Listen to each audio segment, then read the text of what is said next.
आइए देवी गंगे, प्रयाग में आपका स्वागत है। हे महादेवी सरस्वती, मुझे क्षमा कर दे। आवेश में आकर मैंने आपको श्राप दे दिया था। देवी गंगे, श्राप तो पहले मैंने आपको दिया था। नहीं महादेवी, आपका दिया हुआ श्राप तो मेरे लिए वरदान सिद्ध हुआ। उस श्राप ने मुझे भगवान शिव की जटाओं में स्थायी निवास दिया। उसी श्राप ने मुझे मानव कल्याण का मार्ग दिखाया और उसी श्राप के कारण मैंने धरती पर पुनः अपने हरि के चरण पखारे। कितने ही ऋषियों मुनियों ने आरती द्वारा मेरा भव्य स्वागत किया। महादेवी, मैं पुत्र भगीरथ के साथ उसके पूर्वजों का कल्याण करने जा रही हूं। हे महादेवी, सच पूछिए तो मैं आपके प्रति अपना आभार प्रकट करने आई हूं। मुझे आपका श्राप देना अनुचित नहीं, उचित था, क्योंकि मैंने विष्णु लोक में मर्यादा के विरुद्ध कार्य किया था। उसे भूल जाइए देवी गंगा। जलधारा बनने के पश्चात मुझे अनुभव हुआ कि ज्ञान और कला के साथ साथ संसार में अन्य वस्तुओं का भी अपना महत्व है। मैं तो जीवन को विद्या देती हूं, किंतु देवी गंगे, आप तो जीवन दायिनी हैं। आप स्वयं जीवन देती हैं। हम सब ब्रह्म की उस शक्ति के अंश हैं जो सृष्टि पर उपकार के लिए प्रकट किए गए हैं। यहां मेरा कार्य संपन्न हुआ। मैं ब्रह्मलोक जा रही हूं। देवी गंगे, आपकी यात्रा तो अभी बहुत लंबी है। अभी तो यहां जलधारा कालिंदी से आपका मिलन होगा, जिसे लोग यमुना कहेंगे। आपकी यात्रा शुभ हो। मैं विदा लेती हूं।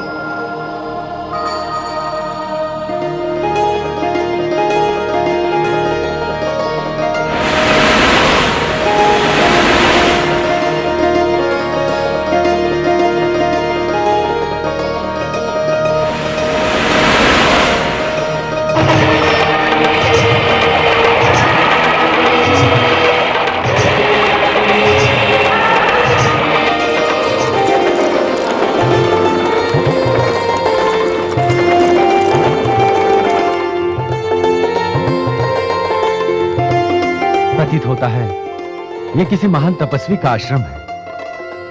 उनके दर्शन किए बिना जाना उचित नहीं।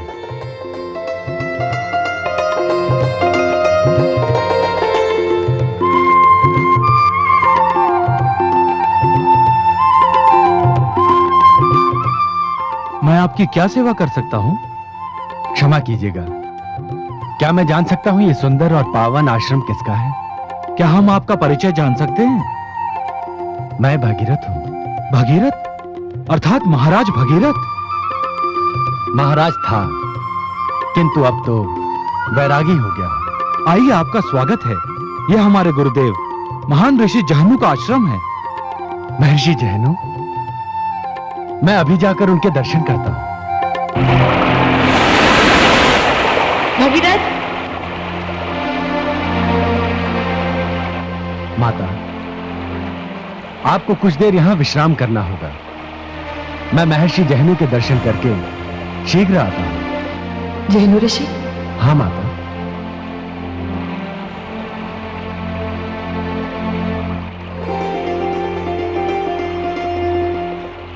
भोला भगीरथ नदी को रुकने के लिए कह रहा है। प्रतीक्षा के लिए तो मुझे अपनी दिशा बदलनी होगी, और दिशा बदलूंगी तो मेरे समक्ष जहनु ऋषि का आश्रम पड़ेगा।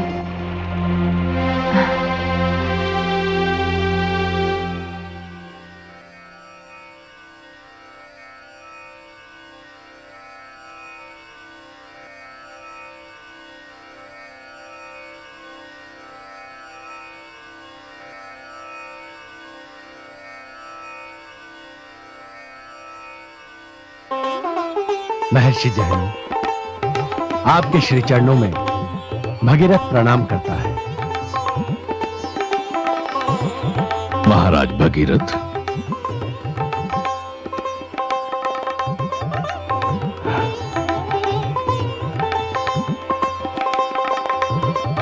मैं आपकी ख्याति से परिचित हूं, किंतु आपका ये वैरागी रूप देखकर आश्चर्यचकित हूं।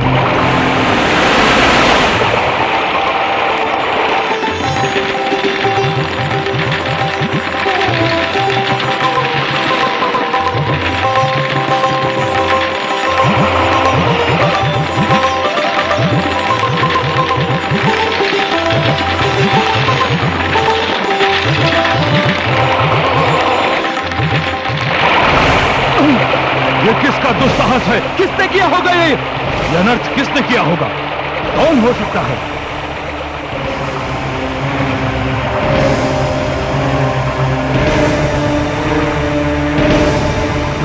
ये दुस्साहस किसने किया होगा? कौन हो सकता है? ये कौन मायावी है जिसने चहनु के आश्रम में इस प्रकार प्रवेश करके यज्ञ के अनुष्ठान को भंग करने की चेष्टा की? महर्षि, ये कोई मायावी नहीं, ये तो माता गंगा है। गंगा? गंगा का ये दुस्साहस, ऐसा व्यवहार, ब्रह्मलोक में अपनी मनमानी करने वाली, शिव की जटाओं को चुनौती देने वाली गंगा, ये चहनु का आश्रम है। ये धृष्टता यहां सहन नहीं की जाएगी। यदि तुझे अपनी विशालता पर इतना अभिमान है तो देख, तुझे ये चहनु ऋषि क्या दंड देता है। त्राहिमाम महर्षि, त्राहिमाम, त्राहिमाम।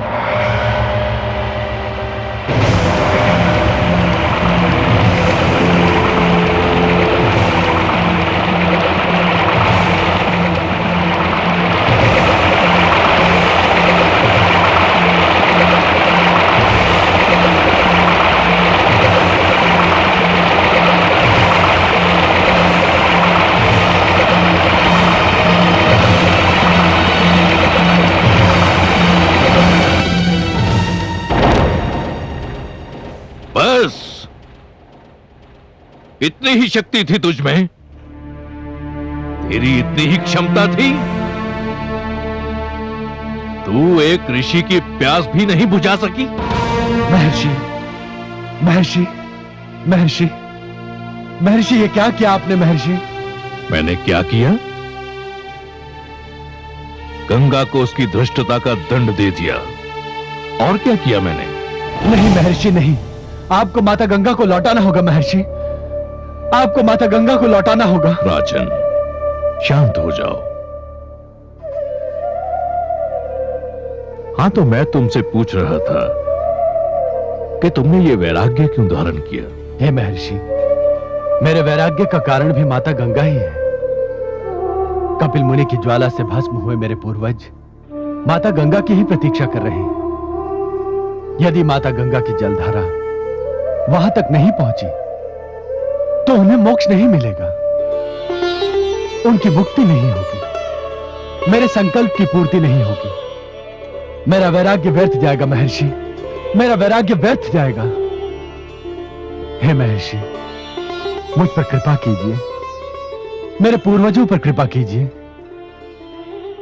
मैं आपके श्री चरणों में तब तक पड़ा रहूंगा जब तक आप माता गंगा को मुक्त नहीं कर देते।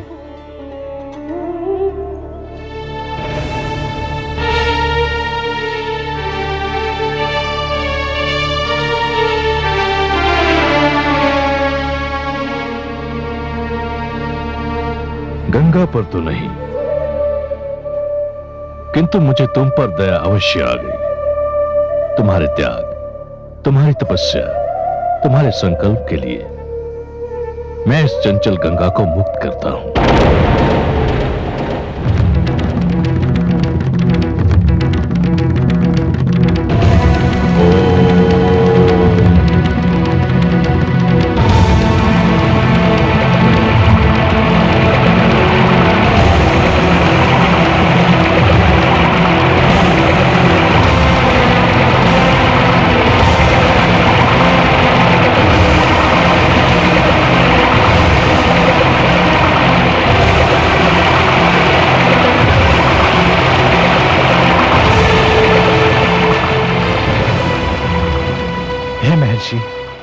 मैं सदा आपका आभारी रहूंगा। आयुष्मान भव।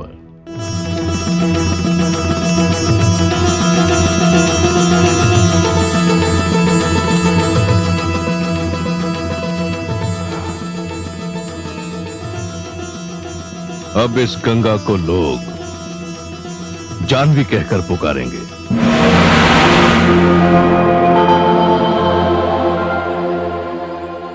माते,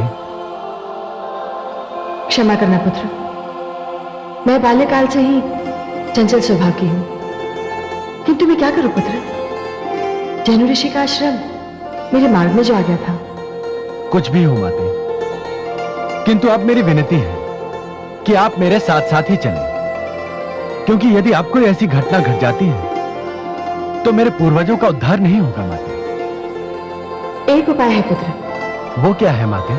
तुम मुझे कोई ऐसी कथा सुनाओ कि जिसे सुनकर मेरा ध्यान कहीं और लगे ही नहीं। जैसी आपकी इच्छा माते। आप ही बताइए, आप किसकी कथा सुनना चाहेंगी? तुम मुझे अपने पूर्वजों की कथा सुनाओ, जिनके उद्धार के लिए तुम मुझे ले जा रहे हो। अच्छा माते। माते, आप तो जानती हैं कि मैं महान सम्राट महाराज सगर का वंशज हूं। सगर? सगर का अर्थ जानते हो पुत्र? हाँ माते, गर का अर्थ होता है विष और सगर का अर्थ होता है विष के साथ। हाँ पुत्र, सगर का यही अर्थ होता है, किंतु ऐसा विचित्र नाम किसने रखा था उनका? यह तो आपको कथा सुनने के पश्चात ही ज्ञात होगा माते।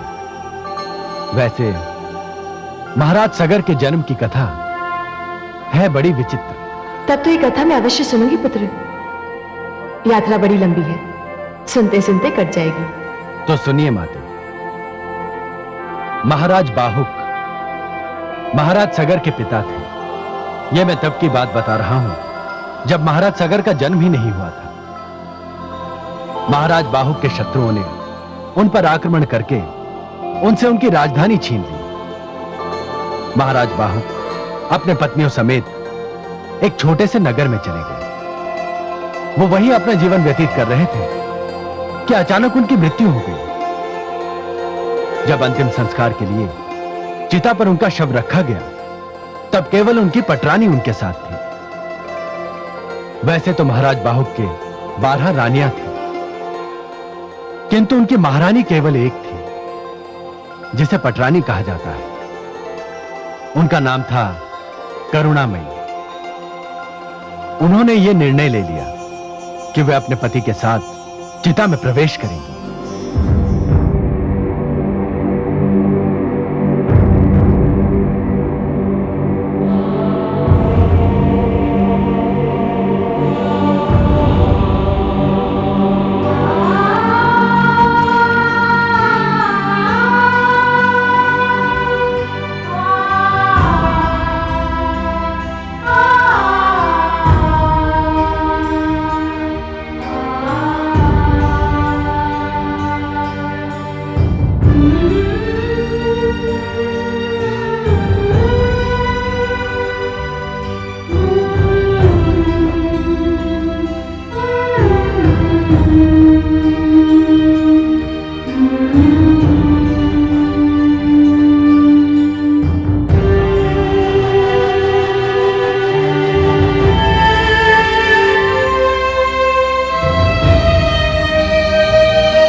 पुरोहित जी,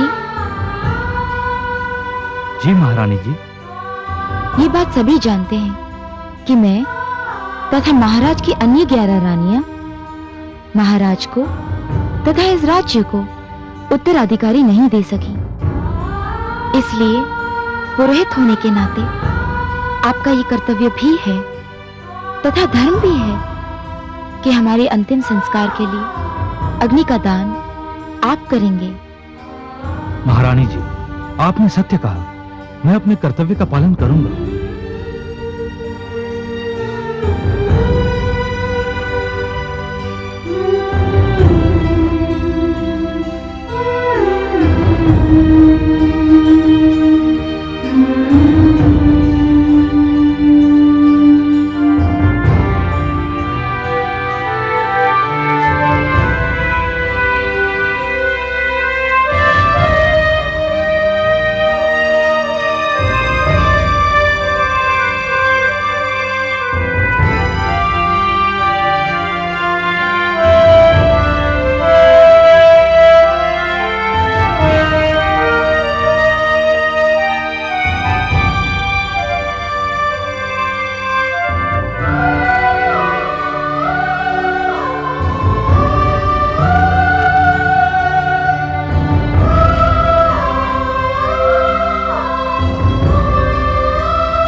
पुरोहित जी, रुक जाइए।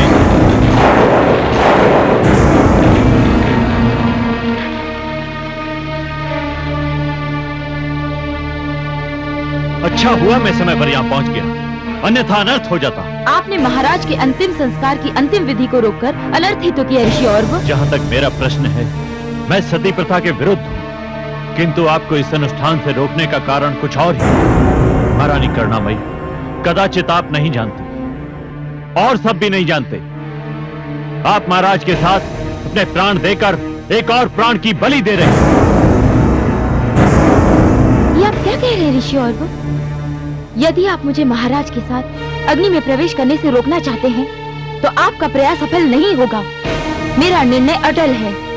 नहीं महारानी करुणामयी, महारानी, मैं अपनी दिव्य दृष्टि से देख रहा हूं कि आपके गर्भ में महाराज बाहुक की संतान पल रही है।